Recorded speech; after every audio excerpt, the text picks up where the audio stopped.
हरि ओम। जय श्री कृष्ण। राधे राधे। जय योगेश्वर।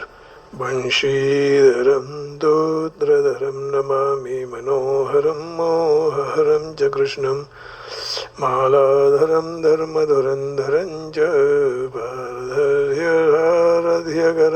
च देवं कर्तव्यदीक्षां च समध्वरिक्षां ज्ञानस्य भिक्षां शरणागतिं च ददाति गीता करुणाद्रभूता कृष्णेन गीता जगतो हिताय।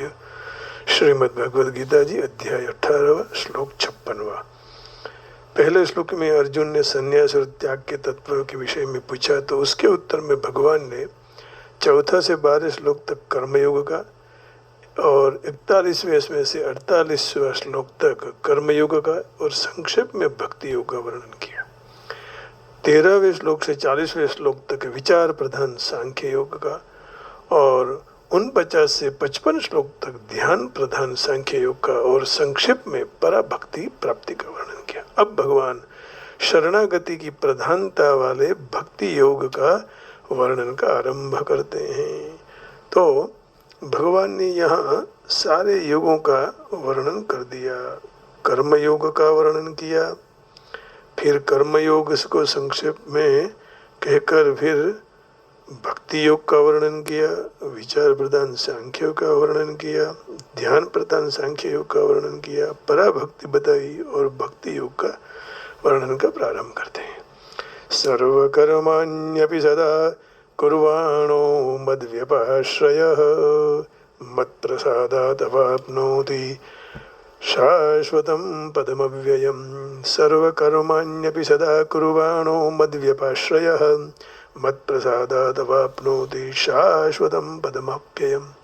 मेरे आश्रय हुआ भक्त हर हमें सारे कर्मों को करते हुए भी मेरी कृपा से शाश्वत अविनाशी परम पद को प्राप्त हो जाता है। कौन? भगवान के जो आश्रय होते हैं और सारे कर्म करते हुए भी भगवान की कृपा से शाश्वत परम पद को प्राप्त होता है। सर्वकर्माण्यपि सदा कुर्वाणो मद्व्यपाश्रयः मत्प्रसादात् अवाप्नोति शाश्वतं पदमव्ययम्। The karma yogi, whoever who depends on me, attains by my grace the eternal, impressible state, even thou performing all actions। तो भगवान का कहना यही है कि परम पद की प्राप्ति के लिए भगवान के आश्रित होना होता है। पंडित भी, लता भी, वनिता भी किसी के आश्रित न हो तो इस मोहमाया संसार में भी उसका कोई नहीं है। विनाश्रया न शोभन्ते पंडिता वनिता लता। पंडित को भी कोई राजा का आश्रय चाहिए, कोई देवालय का, मंदिर का, समाज का। वनिता है, उसके पति का आश्रय चाहिए। और लता, लता को चढ़ने के लिए, बेलड़ी को चढ़ने के लिए कुछ और चाहिए। तो thou engaged in all kinds of activities, my pure devotee under my protection reaches the eternal and impressible abode by my grace। तो भगवान की कृपा, ग्रेस, परम पद को प्राप्त हो जाता है। मद व्यपाश्रया, कर्मों को, कर्मों के फल को, कर्मों को पूरा होने में, न होने में कोई भी घटना, परिस्थिति, वस्तु, व्यक्ति आदि का आश्रय न हो, केवल मेरा ही सहारा हो। एक तुम ही सहारा हो। इसलिए वैष्णव संप्रदाय में शरणागति का बहुत महत्व है। श्री कृष्ण शरणम मम, या तो दृढ़ चरणन केरो भरोसो, दृढ़ चरणन केरो। एक भरोसो, एक आस, एक सदा विश्वास। किसका? राम का भरोसा, राम का विश्वास। तो उसी तरह सर्वथा मेरे परायण हो जाते हैं, अपना स्वतंत्र कुछ नहीं रखते हैं, कोई भी वस्तु को अपनी नहीं मानते हैं, सर्वथा मेरा आश्रित रहते हैं। ऐसे भक्त को अपने उद्धार के लिए कुछ भी करना नहीं पड़ता है, मैं ही उद्धार कर देता हूँ। तेषामहं समुद्धरता मृत्यु संसार सागर। भगवान 12वें अध्याय के 12वें अध्याय के 7वें श्लोक में ऐसा कहते हैं। उसको फिर कुछ करने की जरूरत नहीं है, आश्रय हो गया। और आश्रय होने के बाद तेषामहं समुद्धरता मृत्यु संसार सागरात् भवामि न चिरात् पार्थ मय्यावेशित चेतसाम्। हे पार्थ, मुझ में चित्त पिरोने वाले उस भक्तों को मैं सत्वर से मृत्यु रूपी संसार सागर से उद्धार करने वाला बन जाता हूँ और उसको अपने जीवन निर्वाह के साधन संबंधी कोई बात की कमी नहीं रहती है, सारी मैं पूरी कर देता हूँ। देखो भक्तों, मैं ये आपको छाती ठोक के कह सकता हूँ कि भगवान ने मेरे लिए अमेरिका में आके ये काम जरूर पूरा किया है, लेकिन वो करते करते मैं भगवान से कहता हूँ कि मुझे कोई भौतिक चीज से संतुष्ट न कीजिए, मुझे आध्यात्मिक ऐसी कृपा कीजिए कि मुझे उन चीजों की जरूरत ही न पड़े, मुझे उन लोगों के पास जाना न पड़े, मुझे हाथ लंबाना न पड़े, ऐसी कृपा कीजिए। इस धरती पर आने के बाद जो जो मैंने मांगा वो भगवान ने कर दिया है, सिवाय मेरी संसारिक इच्छाएं जो है वो तो हर कोई की पूरी नहीं होती, और पूरी करने का कोई इतना भगवान के पर दबाव भी नहीं जानना चाहिए, कोई इतनी आशाएं नहीं रखनी चाहिए। देखिए भगवान क्या कहते हैं, अनन्याश्चिन्तयन्तो मां ये जन पर्युपासते तेषां नित्याभियुक्तानां योगक्षेमं वहाम्यहम्। मैं दुखी हो रहा हूँ अपने संतानों के लिए, लेकिन मुझे कोई दुख नहीं हो रहा, कोई दुख नहीं। मैं रोजाना अपने संध्या वंदन पूजा पाठ करने इतना प्रसन्न हूँ शास्त्र के चिंतन में कि बस दृढ़ चरण केरो अनन्यास चिन्तयन्तो मां ये जना पर्युपासते तेषां नित्याभियुक्तानां योग और क्षेम, ये भगवान कर रहे हैं।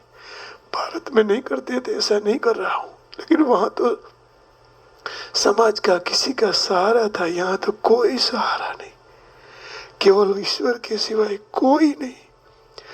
और मुझे विश्वास है, मैंने पहले भी शायद कह चुका हूँ, वर्जीनिया में मैंने भगवान कृष्ण से हग करके उनको उनके गाल पर चुम्बन करके कहा था, प्रभु मुझे आप यहाँ से छुड़ाइए, मैं दूसरी जगह भी आपकी पूजा के लिए ही जा रहा हूँ।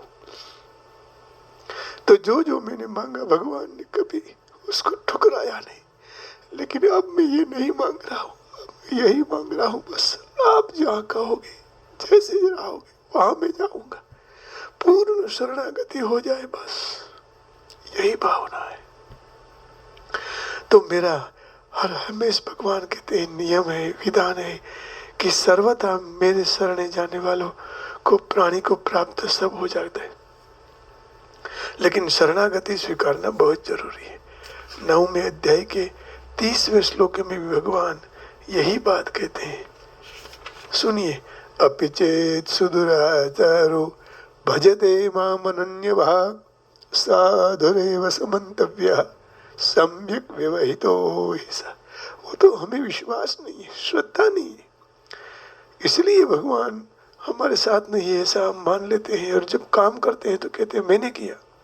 तो जो कोई भी अंत्य तो दुराचारी भी अनन्य भक्त बनकर मुझे भजता है तो उस साधु के मानने योग्य है, क्योंकि वह उसने निश्चय कर लिया है कि भगवान ही सर्वोपरि है, कृष्ण भगवान ही सब कुछ है।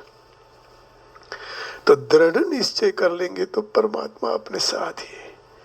सर्व कर्माण्यपि सदा कुर्वाण, यहाँ कर्माणि पद के साथ सर्व और कुर्वाण पद के साथ अपने का तात्पर्य यही है कि जो ध्यान परायण सांख्य योगी शरीर वाणी और मन का संयमन कर लिया है, उन्होंने शरीर आदि की क्रियाओं को संकुचित कर ली थी, एकांत पे रहकर सदा ध्यान योग में लगा है, उसी को यह पद की प्राप्ति होती है। वही पद को लौकिक पारलौकिक सामाजिक शारीरिक आदि सारे कर्तव्य करते हुए हमेशा करते रहे भी मेरा आश्रय लेने वाला भक्त मेरी कृपा को प्राप्त कर लेता है।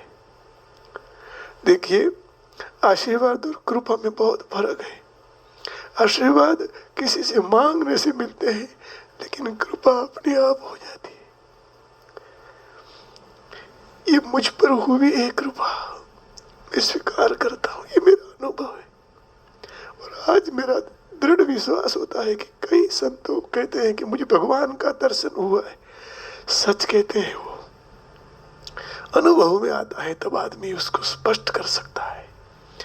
हर एक व्यक्ति इस बात को समझ जाए, एकांत में रहे और साधन भजन करे तो उसका कल्याण हो जाता है। परंतु यह बात समझ में नहीं आती। हर हमेशा मशीन की तरह हम संसार में काम करते रहते हैं।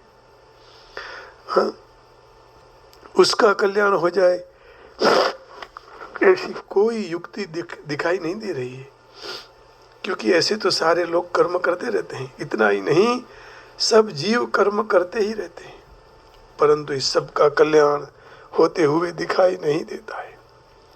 शास्त्र भी ऐसा नहीं कहता। उससे उत्तर में भगवान कहते हैं, मत प्रसादात परम शांतिम शाश्वतम प्राप्स्यति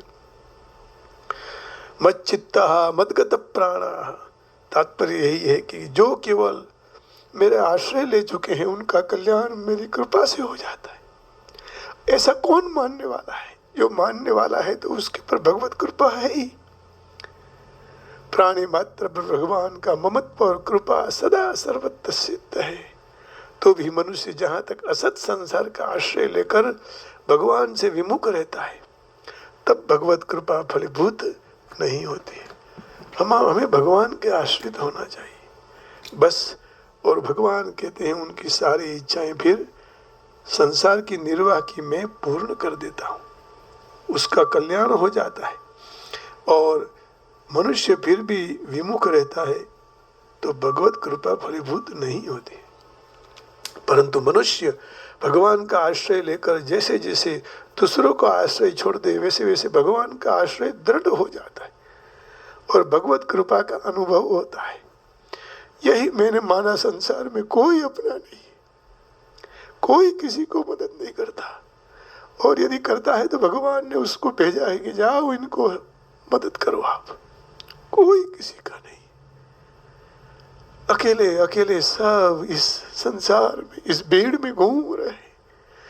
लेकिन जिसने आश्रय ले लिया ईश्वर का, उसी को उठाने के लिए भगवान आते। ये हमारे साथ अनुभव हुआ है। 93 में भी जब हम अमेरिका है तो उस समय भी ठाकुर भाई मिस्त्री आकर खड़े हो गए थे। कहाँ मेरी उन्होंने रक्षा नहीं की, भगवान ने सदा निरंतर मेरे साथ ही रहे। लेकिन हम भूल जाते, संसार का यह दस्तूर है। बहुत कृपा है उसकी, और भगवान की फिर पूर्ण कृपा का अनुभव हो जाता। फिर भगवान कहते हैं, अवाप्नोति शाश्वतम पदम। मेरे कृपा से वह शाश्वत पद को प्राप्त हो जाते हैं। स्वतः सिद्ध परम पद प्राप्ति अपने कर्मों से, अपने पुरुषार्थ या तो साधन से नहीं होती है, ये तो केवल भगवत कृपा से ही होती है। शाश्वत अव्यय पद सर्वोत्कृष्ट है। उसी परम पद को भक्ति मार्ग में परम धाम, सत्यलोक, वैकुंठ लोक, गोलोक, साकेत लोक कहते हैं, और ज्ञान मार्ग में वैदेह, कैवल्य, मुक्ति, स्वरूप स्थिति आदि कहते हैं।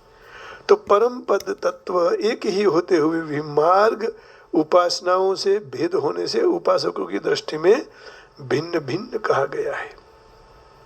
लेकिन वो तो एक ही है, कोई अलग नहीं है। तो भेद होने से हमें अलग दिखाई देता है। 8वें अध्याय के 21वें श्लोक में भगवान बताते हैं। 8वां अध्याय और 21वां श्लोक, आइए।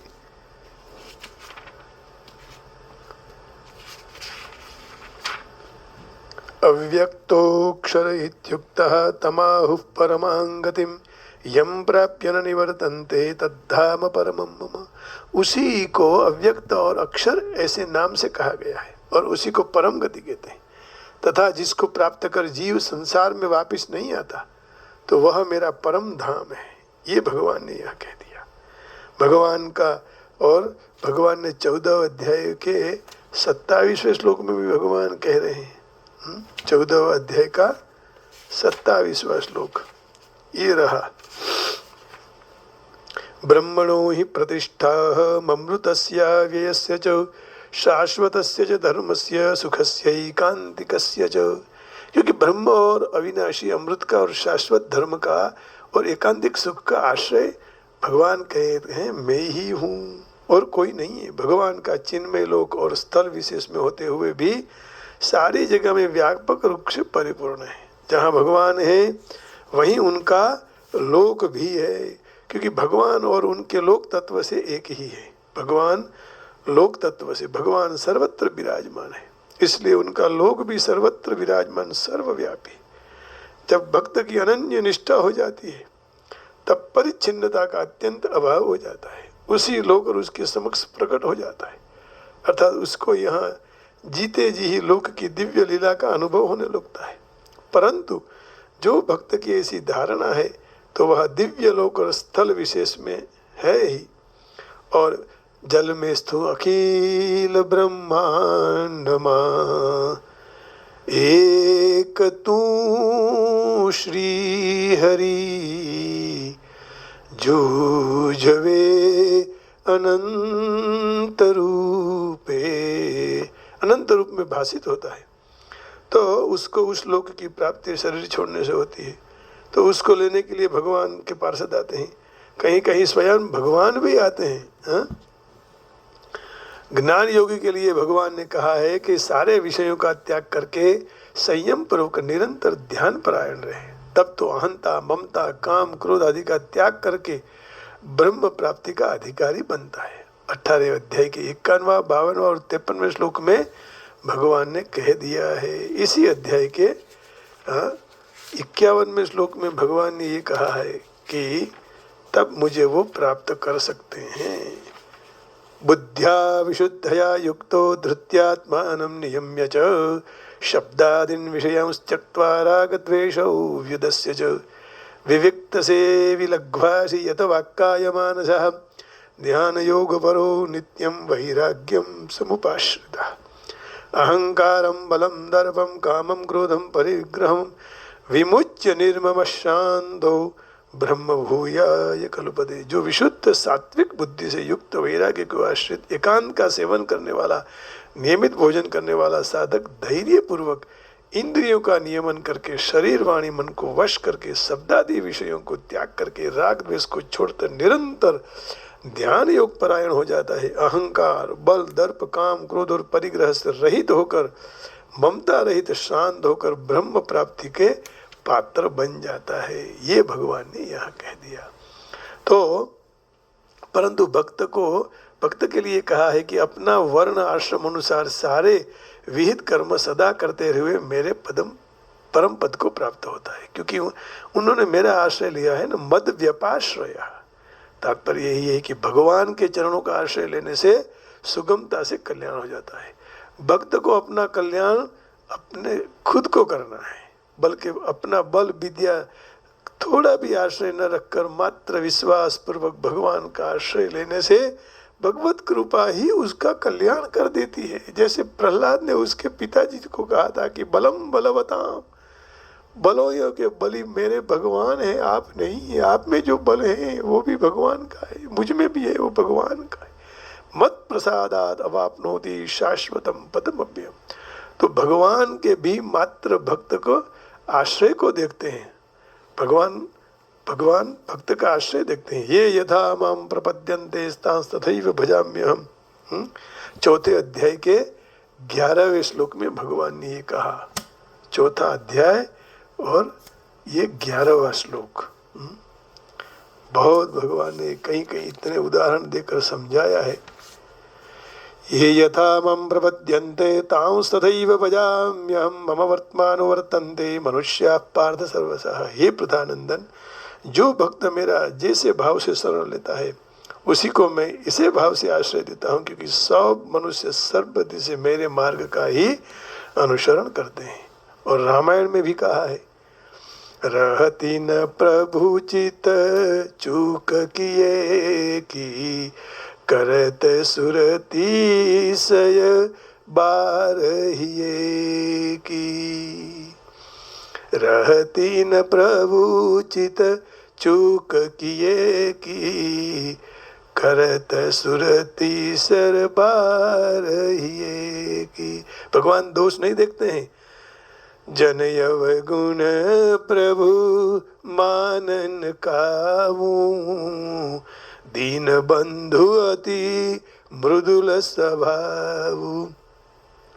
जन यव गुण प्रभु मानन कावू, दीन बंधु अति मृदुल स्वभाव। मद व्यपाश्रय का अर्थ है मेरा विशेष आश्रय अर्थात अनन्य आश्रय, जिसमें दूसरे कोई का किंचित भी आश्रय न हो। एक बानी करुणा निधान की, सो प्रिय जाके गतियान की। तो अनन्यास चिंतयन्तो माम ये जना पर्युपासते, तेषां नित्याभियुक्तानां योगक्षेमं वहाम्यहम्। दोनों का सब भगवान योग और क्षेम पूर्ण करते हैं। आइए प्रभुपाद जी इसके बारे में क्या कहते हैं, थोड़ा उनके विचार देख लेते हैं। तो यहाँ भगवान ने ये कहा, ये अपना 18वां अध्याय है और श्लोक हमारा था 56वां, है ना। सर्वकर्माण्यपि सदा कुर्वाणो मद्व्यपाश्रयः, मत्प्रसादात् वाप्नोति शाश्वतं पदमव्ययम्। शाश्वतं पदमव्ययम्। मद्व्यपाश्रयः शब्द का अर्थ होता है परमेश्वर के संरक्षण में भौतिक संसर्ग दोष से मुक्त होने के लिए शुद्ध परमेश्वर के और उनके प्रतिनिधि सद्गुरु की राह के, उनके मार्गदर्शन के नीचे हमें आगे बढ़ना चाहिए। और उस समय की कोई मर्यादा नहीं है, वह हमेशा 24 घंटे 100% परमेश्वर के निर्देशन में कार्य रहते हैं। इस तरह कृष्ण परायण भक्त ऊपर भगवान अत्यंत दया करते हैं, दयालु है। अनेक प्रकार की कठिनाइयां होते हुए भी अंत में दिव्य धाम और कृष्ण लोक को प्राप्त कर उनका प्रवेश निश्चित है, उसमें कोई शंका नहीं। ऐसे दिव्य धाम में कोई परिवर्तन नहीं हुआ है। हर एक वस्तु सनातन अविनाशी और ज्ञान से भरपूर है। तो आइए, अब कल तो शिवरात्रि है, तो शिवरात्रि के आगे ही हम भगवान को, शिव जी को भोलानाथ तो बुलाएंगे कि हे भोलानाथ, आप आकर हमारा मंगल कीजिए, हमारा कल्याण कीजिए, हमें ऐसी भक्ति दो प्रभु कि हम निरंतर आपका ही स्मरण करते रहें, आपका ही स्मरण करते रहें। आइए, भगवान कैलाश के निवासी हैं।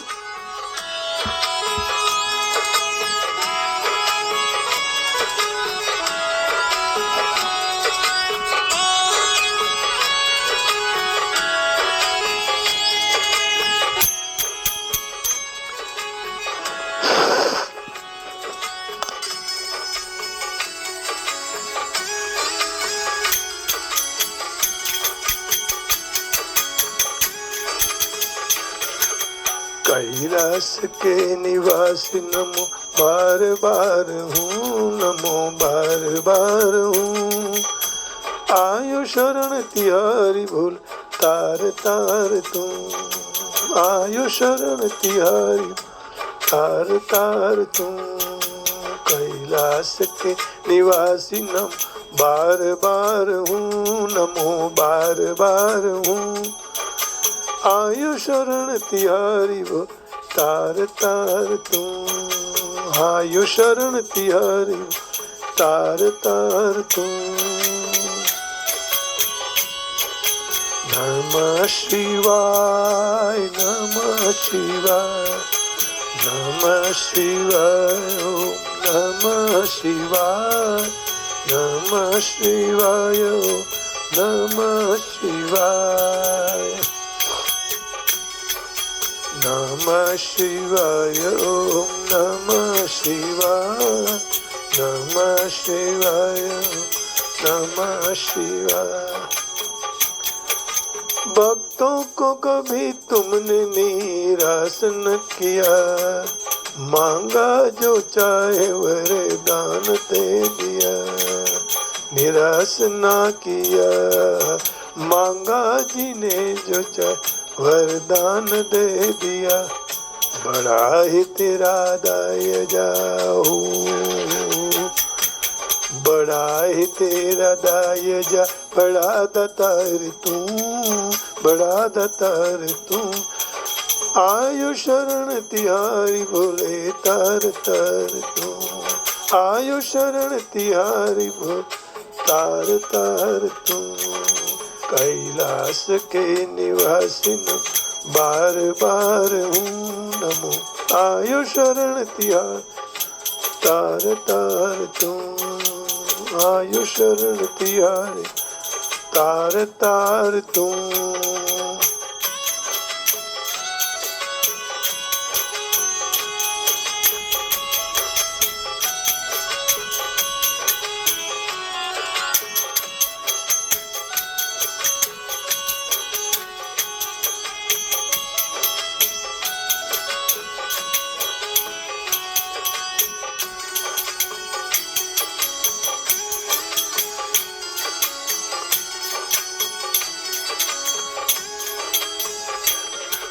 बखान क्या करूं मेरा खो ढेर का, चपटी भूभुत में खजाना कुबेर का।